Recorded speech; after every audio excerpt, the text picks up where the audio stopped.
South Africa, where we see that other African nationals have been ejected. Kenya just received the second batch of citizens coming from South Africa, with the Ministry of Foreign Affairs saying that others are being processed to be brought back home. Professor, before we went to the break, you had brought in the dichotomy of exiles and exiles, right? Mm-hmm. And with that, many are asking, with all that is happening in the country, yesterday we saw the demonstrators who were being escorted by police officers to make sure that there is no illegality. They do not injure, they do not attack these immigrants. But one asks the question, why is the South African government? I think you need to stay with that dichotomy between the exiles and the exiles. And it is those South Africans who lived on the continent, who worked on the continent, and who made families on the continent, and who were supported by the continent, who have allegiance to the continent.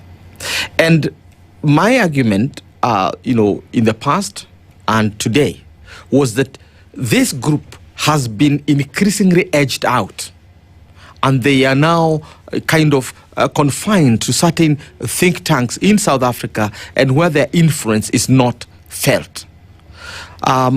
It all started, Mandela was one of the Mandela presidency was largely dominated by the exiles. The Mbeki presidency had exiles, but also Mbeki managed to put together a team of serious South Africans who share the Pan-African opinion and who shared the dream of African Renaissance, right? And as a result, then we had that strength. But after 2008, and this is the same date, March 2008, when the first serious wave of xenophobia started. And by the end of that year, around October, there was the Polokwane kind of ANC meeting, which edged Mbeki out of the ANC itself. And eventually, he was marched out of office in a very embarrassing situation, which if Mbeki really reacted as a president, South Africa would not have held together. It would have gone to civil war. But somehow he was sober enough and is a man of conscience. He left the office under that humiliation by these young people who were sent by the ANC to recall the president back to the ANC headquarters. And that, to me, signaled the end of the era of the exiles.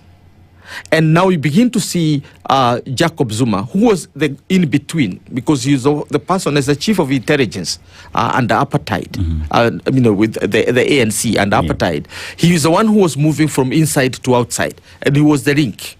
And you might see Jacob, or as they call him, Uncle Mzolozi, as a person who is not very clever, but he was one of the most intelligent South Africans, because with the largest experience, and Jacob was himself embedded on the Asian population, particularly the Asian elite, because the Asians were also against apartheid, but they were privileged, just like here in Kenya, they were privileged.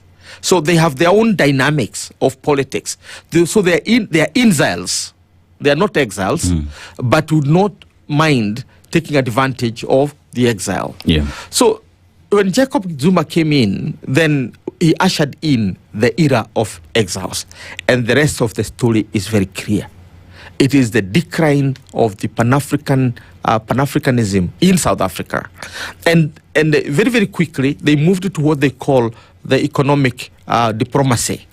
Economic diplomacy is basically pushing hard economic interests without caring about the ideological base of Pan-Africanism, because it was very difficult to sell the idea of Africa into South Africa. And of course, the South Africans themselves bought the idea that they are more superior to the rest of the continent because they are in this white tip in a black continent.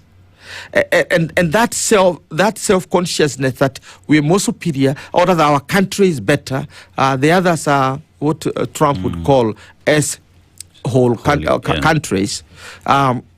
The essence of it, therefore, is that as we speak, South Africa is going through two transformations. One is the return of apartheid, ideology, because it's now a power-sharing government between the former apartheid rulers and the exiles.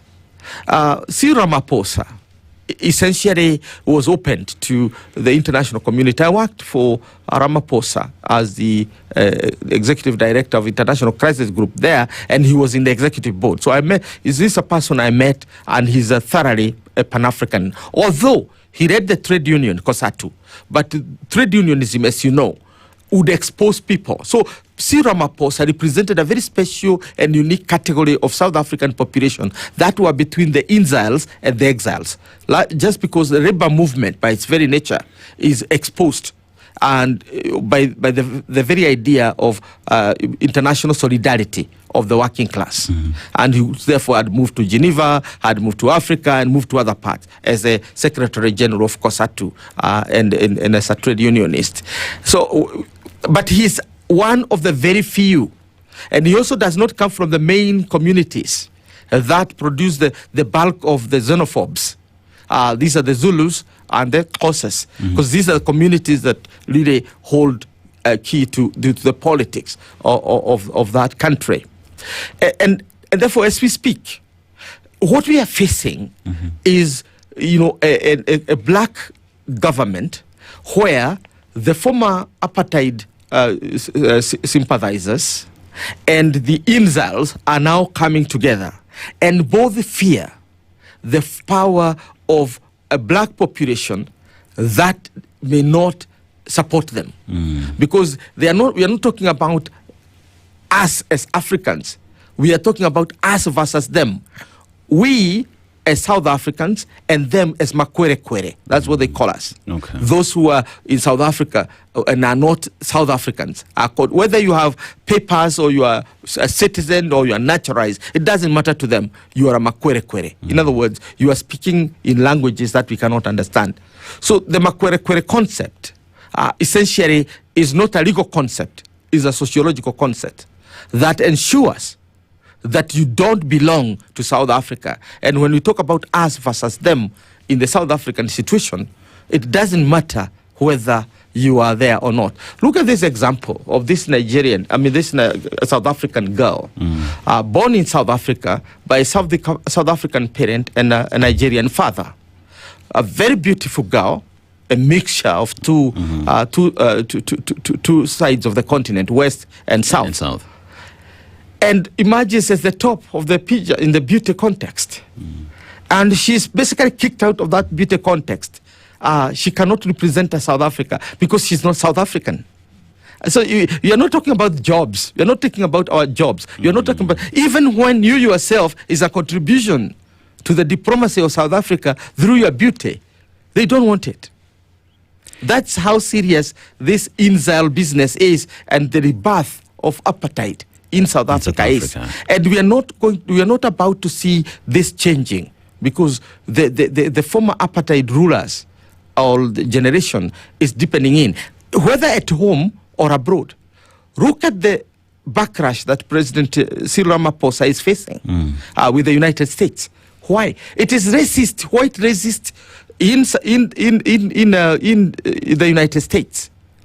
Those who are born and brought up in South Africa, that privilege of apartheid, now who are haunting South Africa from their comfort in New York, Washington, and Los Angeles. They feed into another, populist, Donald Trump, that South Africa is basically against whites. So the resurgence of whiteness in South Africa, backed by blackness that was already oppressed and alienated from the rest of the continent, is what is now producing